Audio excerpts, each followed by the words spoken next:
dos novelas que podríamos catalogar como dos novelas de género histórico.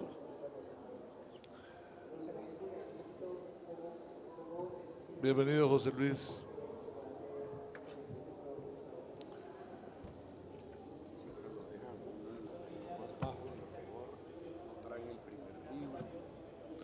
Bueno,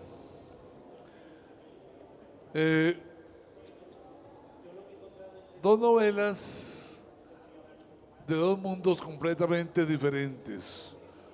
Uno, Adiós a Pekín, de allá, de esa parte del mundo que viviera Enrique Posada y que nos hablará ahorita de ella, y Allá en la Guajira Arriba, una novela histórica del almirante Pailla y del vallenato colombiano a partir de pretextos que utiliza el autor para meternos en él.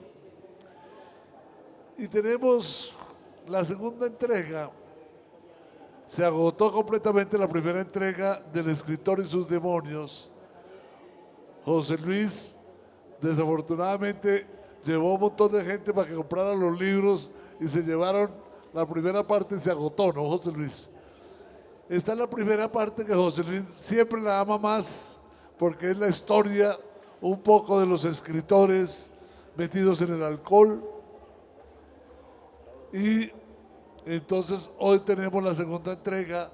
En la próxima feria del libro le he prometido a José Luis que saldrá el libro en la colección verde completo en las dos partes. Yo quería jugar este libro a ver cómo le llegaba a los lectores y realmente ha sido muy afortunado. Le hemos publicado muchísimos libros a José Luis de todos los géneros infantiles. Le hemos publicado su poesía completa en 3 tomos. Le hemos publicado novelas en todas las series y prácticamente están todas las colecciones, ¿no, José Luis? Ahora va a llegar muy pronto en la colección verde. Pero vamos a iniciar entonces con Adiós a Pekín, de Enrique Posada, que lo tenemos de nuevo después de tantos años en Colombia. Enrique. Muy buenas noches. En primer lugar, muchas gracias al público, dentro del cual se encuentran amigos, familiares, público muy afecto a la literatura. Gracias a Pablo Pardo, que se ha dignado publicar esta nueva novela mía.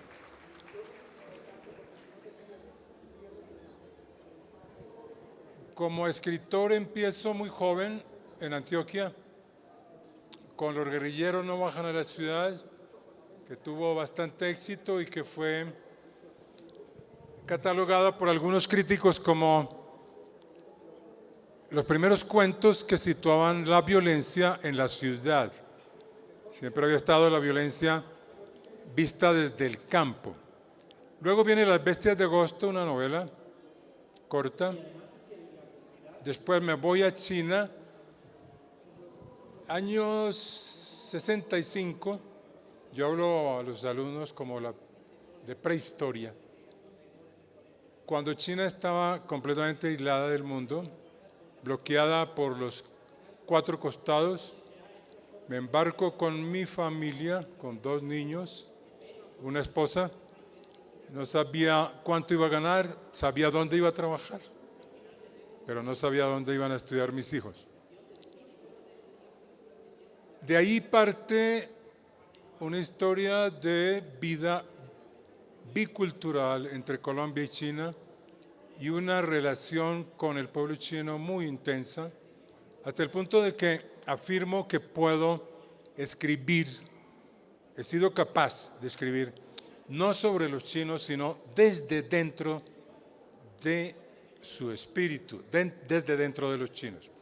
Y es así como, después de vivir 17 años allí, escribo una novela bastante autobiográfica que se titula En China 2 veces la vida, que tuvo un éxito considerable. Y después de eso recoge la Universidad de Antioquia hace 2 años, un libro que se llama Testigo de China, que comprende ensayos, reportajes, relatos. Es un libro, es una compilación. Y este es el tercer libro sobre China, Adiós a Pekín, cuando en los años 60, fines de los años 60 y en los años 70, empieza la despedida de una serie de latinoamericanos, en particular peruanos, chilenos, colombianos, franceses, anglosajones, y es un thriller, es un libro de aventura en que yo decido contar con nombre propio la historia de mi esposa, la mía, la de mis hijos, en una China ya llegando a lo posmoderno, con un desarrollo extraordinario de un modelo económico entre socialista y capitalista, pero más de un libre mercado extraordinario que nos presenta China hoy como la segunda potencia mundial. Es la despedida de estos peruanos, muchos de ellos ligados con Sendero Luminoso, que es como el retorno a un país donde van a encontrar muchos de ellos la muerte, la tortura, etc. Unos angolanos que regresan a Angola y encuentran que no ha terminado la lucha y se suman a la lucha contra el colonialismo portugués, contra el dominio portugués, y encuentran a un contingente cubano que prácticamente es rechazado por ellos y que se encuentra unas contradicciones políticas que llevan a los protagonistas de esta historia a la cárcel. Y dentro de esa aventura está una brasileña, también que nacida en Pekín y casada con un judío, pues termina en Tel Aviv, pero su esposo la demanda, le quita el hijo y termina esa aventura en Colombia. Este Adiós a Pekín es la tercera pata de esa trípode y narrado como novela, pero con nombres propios. Esa es la obra que yo les presento hoy con todo orgullo, sin falsa modestia, como una obra que comprende toda una vida en Pekín y el regreso a Colombia. Muy bien, Enrique.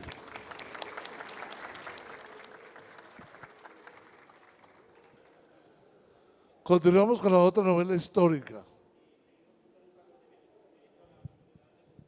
Una novela que ha tenido un éxito rotundo. Es mi autor más leído en toda casa de libros, con sus novelas juveniles, de amor, etcétera. Pero ahora estamos hablando de Allá en la Guajira Arriba. Buenas tardes. Si algunos de aquí, que sé que hay varios, entre amigos, familiares y gente que se ha acercado a mí por mis libros, han recorrido eso, en efecto verán que he escrito novelas juveniles, novelas románticas, cuentos sobre fútbol, las cosas que me apasionan. Y eso significa también un crecimiento para mí como persona, como escritor, que puede que uno no crezca hasta donde se debe, pero por lo menos hace el esfuerzo. Cuando empecé mi doctorado en Humanidades, Historias, Culturas y Sociedades Afro-Latinoamericanas, dije que era el momento de trabajar otra de mis pasiones. Cuando yo era niño, en mi casa se escuchaba y se escucha un buen vallenato, y uno de mis cantos favoritos hasta el sol de hoy es El Almirante Padilla, del cual tomo el primer verso. Allá en la Guajira Arriba, donde nace el contrabando, el almirante Padilla barrió Puerto López y lo dejó arruinado. Yo me fascinaba y me gusta todavía el vallenato por esas letras, por esas historias que narra, y pensaba que el vallenato de Padilla era sobre el capitán del barco que barre Puerto López, y mi padre me dijo, no, el barco se llama La Fragata, Prudencio Padilla. El prócer es quien da nombre a la fragata. Y yo, bueno, pues yo era un niño, pero ¿por qué? Los barcos tienen nombres de mujer, ¿por qué? Ahí está la biblioteca, averigüe.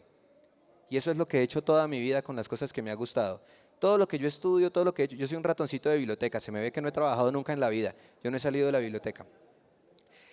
Pasaron años y cuando empecé el doctorado retomo esa pasión que sentía por este gran personaje que es José Prudencio Padilla, porque fue el verdadero gran héroe. A nosotros nos enseñan siempre Bolívar y Santander, y no voy a hablar mal de ellos ahora, pero invisibilizaron a José Prudencio. Bolívar en su entelequia, cuando le da por instaurar la Constitución boliviana y que está convencido de que todo el mundo lo va a traicionar, Bolívar traiciona a su vez a su gran amigo José Prudencio, quien fue el que liberó todo el Caribe, Riohacha, Cartagena, Santa Marta. Él fue el verdadero héroe. Desde niño él se fue a armar, a diferencia de todos los niños ricos de Caracas que se vinieron a hacer la revolución nacidos en cuna de oro. Padilla era hijo de indígena, de mujer guayú, e hijo de negro liberto dominicano. Es decir, el verdadero representante de la raza colombiana. Se fue con Churruca siendo un niño a navegar. Recorrió, combatió en la batalla de Trafalgar, fue prisionero en Inglaterra, después llega, está en el sitio de Cartagena, es el primero que rompe el sitio de Cartagena que le pone Pablo Morillo, y después es el verdadero, aunque Montilla, Mariano Montilla, uno de estos venezolanos nacidos en cuna de oro, se le quiere robar la gloria, y posteriormente hace una hazaña gigantesca que es forzar la barra de Maracaibo y garantizar la independencia de todo el continente. Todos hablamos de la batalla de Boyacá y del pantano de Vargas y no voy a decir que no son vitales, pero el que cierra la puerta es José Prudencio Padilla. Esa historia después es invisibilizada porque Bolívar está convencido de que él participó en la conspiración septembrina, etcétera, etcétera. Después los retratos, Bolívar manda a quemar los retratos de Padilla, que borren su nombre de los registros históricos. Y los historiadores posteriores lo invisibilizaron porque era afrodescendiente. Y esto ha sido, tristemente aún hasta el sol de hoy, Colombia ha sido un país racista que ha invisibilizado el aporte desde todos los aspectos, cultural, histórico y en este caso de la fuerza independentista de los afrodescendientes. Entonces, evidentemente el doctorado me dio la fuerza, los insumos teóricos, la disciplina para poder afrontar una novela histórica. Quienes me han leído saben que juego mucho con la fantasía, la imaginación es mi reino, lo único que sé hacer es eso, imaginar cosas. Aquí tenía que ser vital con la historia, pero al mismo tiempo no podía ser tan ingenuo de contar una historia con el mismo tono con que se han contado las historias de Colombia, como si aquí fuéramos grecolatinos. Padilla es inspirado por Maleiwa y todos los dioses guayú, y es inspirado por el panteón yoruba. Son ellos, no es Ares, no es Venus, no, son Changó, es Yemayá la que lo inspira, la que lo lleva al mar. En ese tono está narrada la historia de Padilla. Pero para que no quede como las novelas históricas que suenan como un pasado, qué chévere esto que sucedió, hay un narrador que actualiza cada capítulo la historia de Padilla. Es un acordeonero pobre, afro, que enamora en una fiesta, en una parranda a una mujer de alta cuna, y él trae la historia de Padilla al presente, porque los bravos cartageneros que le dieron la libertad a Cartagena ya han sido olvidados y hoy todavía están aguantando hambre y miseria en la ciudad heroica que es heroica por ellos. Los sátrapas como Montilla y otros que gobernaron en su momento siguen gobernando hoy. Los vendepatrias de su momento son los mismos vendepatrias de hoy. Entonces la historia, nos han dicho que es pasado, falso, la historia siempre es presente. Y para finalizar hay un tercer nivel en la novela que vuelve a la anécdota inicial, a la anécdota de mi anciano padre poniendo el almirante Padilla de Rafael Escalona, porque tenía que agradecer al vallenato ese aporte, ese gusto que me dio. Hace 8 días estaba parrandeando en el Festival de la Leyenda Vallenata, en el Rey de Reyes. Dijo, padre.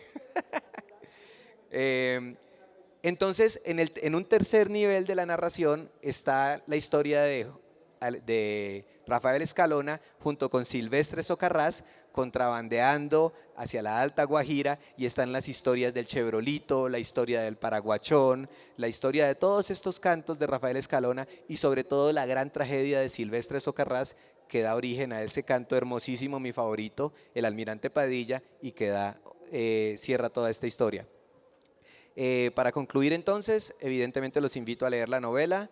Yo sé que en un país en el que vive Víctor Pasotero hay que ser muy atrevido para escribir novela histórica, pero pues de eso se trata la literatura, de ser atrevidos.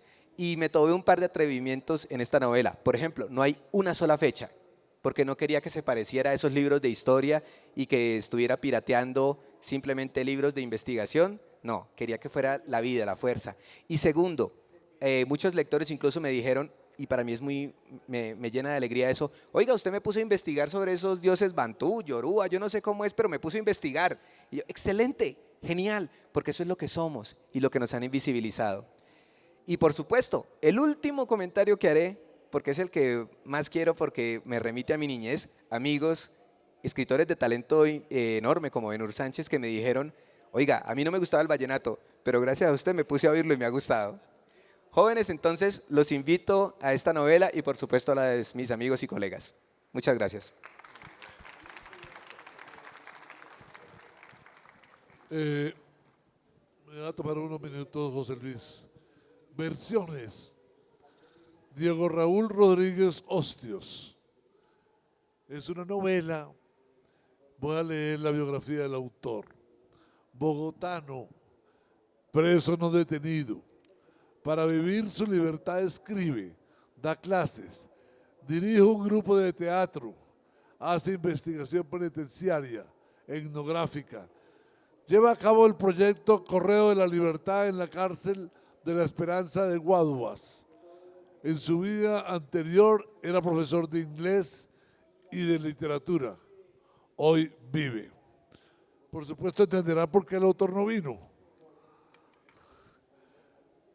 La escritura en la cárcel nace de una profunda necesidad de comunicación. Despojados de otros códigos, queda la palabra escrita como posibilidad de acercamiento al otro. Acercamiento indispensable para seguir vivos. Ese es el motivo de Versiones. Y por eso leer esta novela es una experiencia viva de diálogo con el autor y con las múltiples voces que van dando a su versión de los hechos. Es una novela muy interesante desde la cárcel. Las otras dos obras, desde Cristina, entre escritura y formación, de Alex Delgado, no vino un autor, es una propuesta nueva para enfrentarnos a la lectura y escritura. Y Operación Paime es creo que los libros más complejos que he publicado, porque es la historia de un policía que lo escribió a mano, pero que a nivel de historia es muy interesante ver otra voz mirando una realidad. Pero seguimos entonces, ahora sí, con el chismoso, si podríamos decirle así, José Luis, chismoso. Lo que tú quieras. Pero de verdad es la posibilidad de encontrarse uno con historias y anécdotas de escritores famosos en el mundo. Y esta es la segunda parte del escritor y sus demonios, y José Luis nos hablará de la primera y de la segunda. Muchas gracias. Muy contento de estar aquí ante un público selecto y amante de los libros. Feliz de estar con Enrique Posada, antiquísimo amigo, que la palabra viejo no existe. Enrique y yo pues tenemos una larga historia de amistad, de admiración de mi parte, desde que publicó Los guerrilleros no bajan a la ciudad en los años 60, Las bestias de agosto, y luego los libros de sus estancias en la República Popular China, que a pesar de que él dijo que es la segunda potencia, yo pienso que es la primera potencia del mundo. Sí, sí, porque es un país disciplinado, porque es un país donde no existe lo que Walt Whitman dijo de los estados de su propia patria hace un siglo, que dijo Walt Whitman a sus gobernantes: saqueen todas las riquezas del mundo porque no les va a alcanzar el dinero para construir manicomios. La República Popular China no tiene ese problema. Gracias, Enrique. Y a Oscar Perdomo, que es un novelista y un ser humano que quiero mucho, y escribe unas novelas, y le admiro la técnica porque somos muy parecidos en la técnica de que no hacemos sino un solo párrafo en nuestras novelas, sin piedad absoluta. Qué bien. Sobre el almirante Padilla, que Escalona le hizo la predicción de que Corea del Norte lo hundiera. ¿Cómo es? Le prometí hacerle una fiesta cuando un submarino lo voltea en Corea. ¿Cuál Corea lo podía voltear? Bueno, entonces nosotros estamos claros en eso. Yo soy un escritor hace más de 50 años, un aprendiz de escritor, ¿no? Y el escritor es un ser humano que se enfrenta con las palabras a hacer de su experiencia vital una obra de arte. Eso no es fácil, y tan no es fácil que en 200 años solo ha habido 3 grandes novelas: La María de Jorge Isaacs, La Vorágine de José Eustacio Rivera y 100 años de soledad. Y un solo poeta universal que se llama José Asunción Silva, que a pesar de que se suicidó porque estaba muerto de hambre y de quebrantos, están todos los billetes de 5,000 pesos. Las contradicciones del capitalismo, que el capitalismo merece más burla que seriedad. Los escritores somos seres humanos que enfrentamos los demonios interiores y los exorcizamos a través de la palabra, no es más. Y tratamos de hacer algo que asombre, que impacte, que haga un estremecimiento en el alma de los lectores, y no es más. Tratamos de ser algo bello, y aquí estoy haciendo una excepción al exorcismo mío creativo como poeta y novelista para escribir sobre todos los secretos, todas las supersticiones, todos los demonios y todas las anarquías profundas de sus almas de los escritores del mundo. Este es el segundo tomo que vamos a presentar. El primero se agotó en la feria pasada, y en esta los que quedaban, desafortunadamente, pero aquí estamos hablando, aquí lo digo yo mismo en la contracarátula, de las circunstancias y curiosidades que acompañan la vida de los que crean literatura. El alcoholismo de algunos escritores. Todos los escritores norteamericanos, los grandes escritores norteamericanos son alcohólicos. Las grandes escritoras norteamericanas como Isaac Dinesen son alcohólicas. ¿Por qué? No sabemos. Es un misterio que no tiene raciocinio. La locura, los complejos, las paranoias de los escritores, los complejos de inferioridad, porque a mí no me vienen con que Juan Rulfo era tímido, era un acomplejado, y eso le impidió tener todo ese boom que él decía, el mismo Rulfo decía de Carlos Fuentes: es una agencia de publicidad de sí mismo. ¿Qué Carlos Fuentes ni qué Carlos Fuentes cuando salga Fernando del Paso?, decía Juan Rulfo, en su humildad y en su alcoholismo. La glotonería en algunos autores y obras, ¿no? Rabelais lo cuenta en Gargantúa y Pacruel. Las supersticiones. Julio Cortázar era un supersticioso impresionante. Balzac era un hombre en plena Revolución Francesa partidario de la monarquía. Era un monárquico, detestaba a los revolucionarios, y sin embargo Carlos Marx le escribe a Federico Engels: donde conocemos mejor las circunstancias que hacen posible la revolución, como en las novelas de Balzac. Balzac era un arribista social, ¿no? Él todas sus obras, y se escondía, incluso construyó un cuarto para esconderse de los acreedores, porque él quería reunir dinero para casarse con una condesa polaca. Qué gran escritor, 97 novelas escribió y agrupó en la Comedia Humana. Y no ha habido un solo biógrafo que haya terminado su obra con vida. Todos los biógrafos de Balzac han muerto antes de culminar su obra. ¿Por qué? Son las supersticiones y los exorcismos que no sabemos en el mundo. El plagio. Todos los grandes escritores han plagiado. Miguel de Cervantes, James Joyce, Shakespeare, pero ¿quién no ha plagiado? Pero Vargas Llosa, con esa sabiduría de ese gran novelista, dice: cuando el plagio ya integra una obra, ya es parte de esa obra, no se discute. La imitación y las coincidencias. San John Perse fue uno de los más grandes poetas que tuvo el siglo XX. Perse nació aquí en el Caribe, nació en la isla de Guadalupe, francés. Fue premio Nobel de Literatura en 1960. El más grande traductor que tuvo Perse fue el escritor y poeta colombiano Jorge Salamea. Era un hombre barroco, como buen Caribe, como lo era Carpentier, como lo era García Márquez. Era un barroco. Y escribe el elogio de una reina africana. Lo imita de buena manera Jorge Salamea en el gran Burundún Burundá ha muerto, que es inspirado en esa bestia humana que era Laureano Gómez.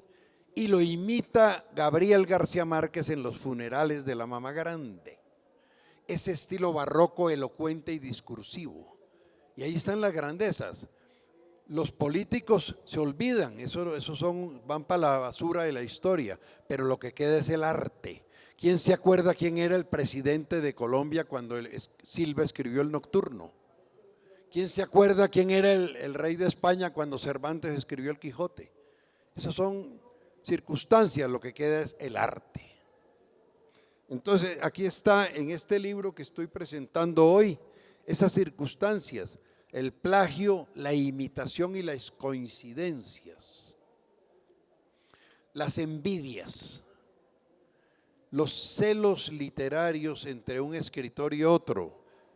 No hubo un ser que odiara más a otro que Lope de Vega a Miguel de Cervantes. Decía en una carta: yo no creo que haya nadie tan mediocre que pueda admirar a Miguel de Cervantes. Y tenía razón en su momento, porque Cervantes escribía unas novelas planas, sin mayores emociones. Y cuando Cervantes llega a la cárcel de Sevilla en su última vez, condenado por deudas, y escribe El Quijote, donde incluye todos sus poemas malos, sus malos sonetos, sus obras de teatro circunstanciales, y crea la novela como género y crea el idioma español, porque el pobre Cervantes, que era un pobre diablo como ser humano, servil, tartamudo, pobrísimo, burlado por todo el mundo, y que llega a tener la cultura de los cardenales y los aristócratas que lo protegen, y que se va por las noches a envilecerse con las mercaderes y las prostitutas de los piratas de los bajos fondos, crea el idioma español. Crea el idioma español y crea la novela como género. Miguel de Cervantes. Y a Lope le tocó tragarse el sapo del genio de Cervantes. Está el caso de los amigos enemigos, la hipocresía de los seres humanos. Yo te quiero mucho, pero en el fondo lo odio. Enrique Amorín era un escritor comunista uruguayo muy multimillonario, como Miguel Otero Silva, y quería a Neruda, pero en el fondo quería hundirlo. Los malos amigos enemigos que no volverán a mi casa, decía Neruda. Los vaticinios de los vates, a los poetas les decían vates porque vaticinaban. No se necesita ser un genio, podía ser un poeta mediocre, pero puede vaticinar sin querer. Dante Alighieri en la Divina Comedia vaticina con 8 siglos de anticipación el linchamiento de Benito Mussolini en Milán con su amante Claretta Petacci. Está clarísimo en la Divina Comedia. Y Rafael Alberti en 1939 vaticina la caída de las Torres Gemelas con una claridad inmensa. Busquen la obra completa de Alberti. Es el vaticinio de los vates. Es impresionante. El exilio. Dante Alighieri fue exiliado. ¿Qué nos importa hoy en día si quiénes eran los güelfos y los gibelinos? A nadie de nosotros nos importa. Dentro de 5 siglos, a nadie nos importa quiénes eran los liberales y los conservadores y los comunistas y los derechistas. Pero se vive el momento, la polarización, el odio, la mediocridad de los unos contra los otros. Y sin embargo, Dante Alighieri, que no pudo volver a su Florencia amada, escribe la más grande epopeya lingüística, literaria, humana, que es la Divina Comedia. Los épicos fundacionales son contados con los dedos de las manos. Homero, Virgilio, Shakespeare, Dante y Gabriel García Márquez, porque no tenemos nunca la perspectiva de admirar la grandeza de los que nos vemos en nuestro tiempo. Ay, dice el colombianito mediocre, es que la amistad de Fidel Castro con David Clark, y no se dan cuenta de la dimensión tan grande que tiene el Caribe de Fidel Castro y de Gabriel García Márquez con la del Mediterráneo del Renacimiento, con la de Malraux con Mao Zedong, con la de Goethe con Napoleón. Aquí están todo esto está en mis libros, porque nos falta la perspectiva histórica para reconocer esa grandeza. Los milagros de la poesía condensada. Cuando sufrimos los escritores por las erratas son mordeduras de ratas. Todo escritor sufre, todo escritor en sus libros tiene erratas. Que le dicen a uno, es que esa mujer se fue furiosa con el ceño fruncido, dice la escritora Almudena Grandes, y aparece, se fue furiosa con el coño fruncido. Le cambian una O por una E. Pero hay erratas que ayudan. El más grande polígrafo de nuestra América, que es don Alfonso Reyes, dice: a mí me ayudó la errata. La historia nos enseña a describir nuevos mundos, dijo don Alfonso Reyes, y la errata le corrigió. La historia nos enseña a descubrir nuevos mundos. Le cambió el describir por el describir. Y dice Alfonso Reyes: saludo la errata. Es decir, nada hay en historia del arte, no existen reglas, no existen normas para la literatura. Picasso decía: hay que manchar mucha tela. Y Picasso es el más grande pintor de todos los tiempos, no del siglo XX. El Guernica es lo más grande. Y el más grande pintor del siglo XXI es Fernando Botero, con los 100 grabados de las torturas que los norteamericanos hicieron en Abu Ghraib. Grábense eso. El Guernica, la Gioconda de Da Vinci, el Guernica de Picasso y Abu Ghraib de Fernando Botero. El exilio y la mordedura de las erratas y el milagro de la poesía condensada. ¿Pero qué es la poesía? La poesía es condensación. Si no es condensación, no es poesía. Giuseppe Ungaretti dijo, cuando vio amanecer, dijo: me ilumino de inmenso. Ese solo verso lo inmortalizó. Me ilumino de inmensidad, me ilumino de infinito. Eso es la poesía. Un poeta colombiano barranquillero olvidado, Víctor Amaya González, dijo en un solo verso: y estaré todo inmóvil, yo que fui como el viento. Eso es la poesía, no es más. Juan Ramón Jiménez lo dijo: ¿cómo era, Dios mío, cómo era?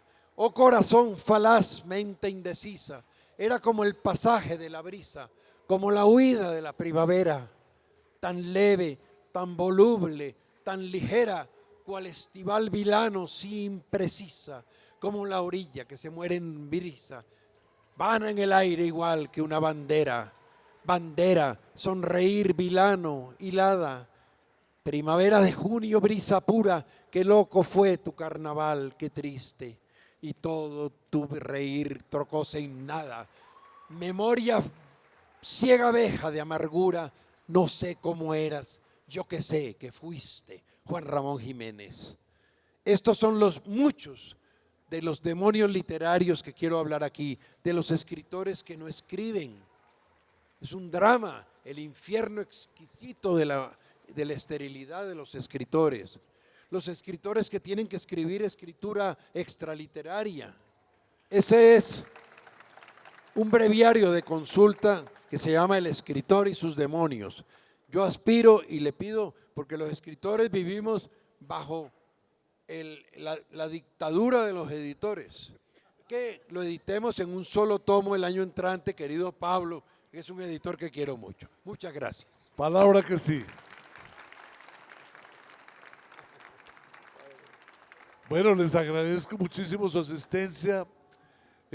Ha sido un momento muy interesante este encuentro. Casa de Libros ha lanzado el proyecto Compre un libro, lee 500.